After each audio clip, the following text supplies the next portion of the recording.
କାଁ କରି ହେଉଛେ ବାରମ୍ବାର ପାୱାର କଟ୍। କାଁ କରି ଲୋକଙ୍କୁ ହଇରାଣ କରୁଛେ ଟାଟା ପାୱାର। ଲୋକଙ୍କର ସମସ୍ୟାକେ ନେଇକରି ଅଫିସର ଉପରେ ଗର୍ଜିଛନ୍ ଭଟଲି ଏମଏଲଏ ଇରାଶିଷ ଆଚାର୍ଯ୍ୟ। ଇଲେକ୍ଟ୍ରିକ୍ ଡିପାର୍ଟମେଣ୍ଟର ଅଫିସର ଉପରେ ଗର୍ଜିଛନ୍ ଭଟଲି ଏମଏଲଏ ଇରାଶିଷ ଆଚାର୍ଯ୍ୟ। କହିଲେ କାଁ କରି ହେଉଛେ ବାରମ୍ବାର ପାୱାର କଟ୍। ଖରା ଦିନରେ ପାୱାର କଟ୍ ଲାଗି ଲୋକେ ବଡ଼ା ଗୁଲଗୁଲା ହେଉଛନ୍। ହସ୍ପିଟାଲରେ ରୋଗୀ ବିମାରୀ ପୁରା ହଇରାଣ ହେଇଯାଉଛନ୍। ଚାଷୀମାନଙ୍କର ଚାଷ କାମରେ ବି ବड़ा असुविधा होचे। स्टूडेंट माने स्कूल छुट्टी होला पर इहादे ऑनलाइन पाठ पढ़ुचन। आ बेसी करी खरारे गुलगुली संगे गरम हेबार लगी लोग घर भितरे भी बिना पंखा कूलर लाइन रे रही न पारबार। आर ई समयारे काकरी पावर कट करा जाउछे बोली करी भटली एमएलए इराशिष आचार्य इलेक्ट्रिक डिपार्टमेंट टाटा पावर जे बरगढ़ जिलार दायित्व रहीचन से अधिकारी को तागिद करिचन, प्रश्न करिचन। बरगढ़ डीआरडे ऑफिस रे दिशा मीटिंग थिला। आउ दिशा मीटिंग रे विभिन्न विभाग उपरे आलोचना हैला परे पाली पड़ीला इलेक्ट्रिक डिपार्टमेंट आउ ई समय रे इलेक्ट्रिक डिपार्टमेंट ऑफिसर उपरे बर्षिचन भटली एमएलए इराशिष आचार्य।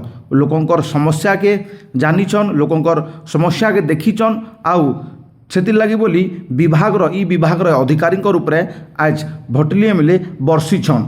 किंतु सबुठारु दुखर कथा जे टाटा पावर रो ऑफिसर जे रहीचन से विगत वर्ष भी ई एनसार दौले आ ई वर्ष भी एनसार दौचन लो वोल्टेज समस्या तार संगे ग्रिड रे मेंटेनेंस काम चालू छे बोली ई बहाना करी कहिचन ऑफिसर बाबू।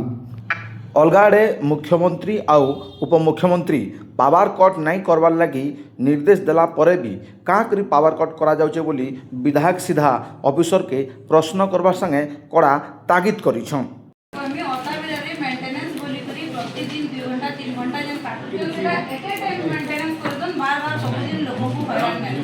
और झारखंड रे आपण माने केही विश्वास नहीं करबे माने दिन तो दिन राति केनसी समय इलेक्ट्रिक न बुझले और लाइन रहते असुविधा कोई नहीं कि हला परे मुख्य मुख्यमंत्री कहला परे जे बिल्कुल लाइन नै काटू बोली करी पावर कट नै करू पावर कट का प्रॉब्लम लोकमन खराब आसे और सबुठ बड़ कथा चासी रो प्रॉब्लम जेतला चासी के पांच मोबाइल चार्ज करबा ताकि असुविधा होची এবং লোকମାନେ ଅସୁବିଧା ପାଉଛନ୍। ସେଥିପାଇଁ ଆପଣ ମାନେ ବାରମ୍ବାର ବିଦ୍ୟୁତ କାଟରେ ସବୁବେଳେ ବିଦ୍ୟୁତ କାଟରେ ପ୍ରୋବ୍ଲେମ ହଉଛି।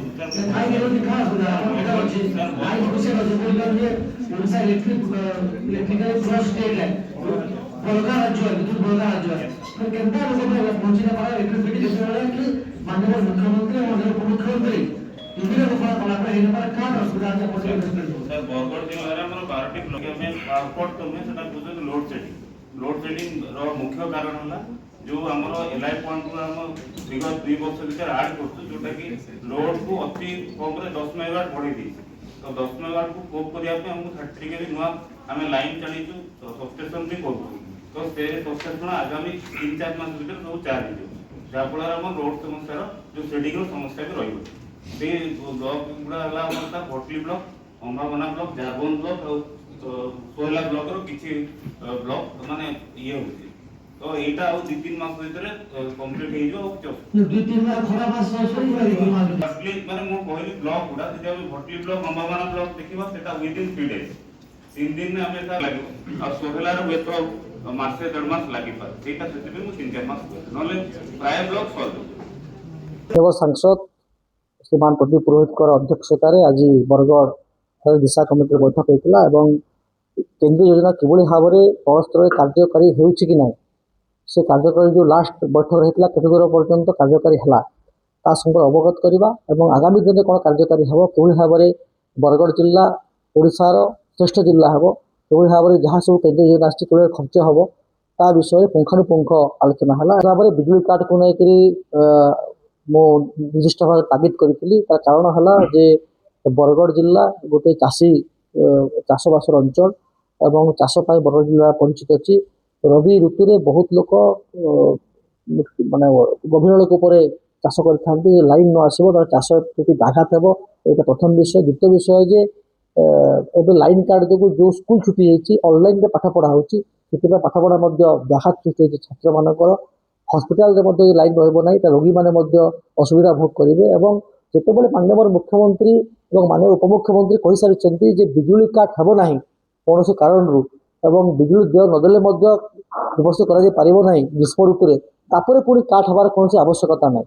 ତ ଯେଉଁ ଫିଗର ଗୁଡ଼ାକ କାମ କରୁଛୁ ବୋଲିକି ଦୀର୍ଘ 2 ବର୍ଷ ହେଲା ମୁଁ ଦିଶା ମିଟିଂ ଆସିଲେ ଶୁଣୁଛି କେତେ କାମ କମ୍ପ୍ଲିଟ୍ ହେଲା, କିଭଳି ଭାବରେ ତାର ସମସ୍ୟା ସମାଧାନ ହୋଇପାରିବ ଏବଂ କିଭଳି ଭାବରେ ସମ୍ପୂର୍ଣ୍ଣ ରୂପରେ 24 ଘଣ୍ଟା ବିଜୁଳି ରହିପାରିବ ଯେଉଁଥିରେ ଲୋକଙ୍କୁ ଅସୁବିଧା ହେବ ନାହିଁ, সেই ପାଇଁ ଆଜି ତାଗିଦ କରାହେଲା ଏବଂ ସେମାନେ ମଧ୍ୟ ବିଭିନ୍ନ ପ୍ରକାର ଯେଉଁ ସମସ୍ୟା ରହିଛି ଡିପାର୍ଟମେଣ୍ଟରେ ତାକୁ ମଧ୍ୟ ଅବଗତ କରାଇଲେ ଏବଂ କିଭଳି ତ୍ୱରିତ ପଦକ୍ଷେପ ନିଆଯାଇକି ତାର ସମାଧାନ ହୋଇପାରିବ ଏବଂ ଲୋକମାନେ ବିଜୁଳି ପହଞ୍ଚି ପାରିବ ସେ ବିଷୟରେ ମଧ୍ୟ ଆମେ କଥାବାର୍ତ୍ତା କଲୁ। आपण मानकु जदि आमर वीडियो भल लागला लाइक शेयर और कमेंट करूँ और बरगढ़ जिलार टेक्निक खबर देखभार लगी आमर चैनल के सब्सक्राइब आउ फॉलो करूँ। जोहार।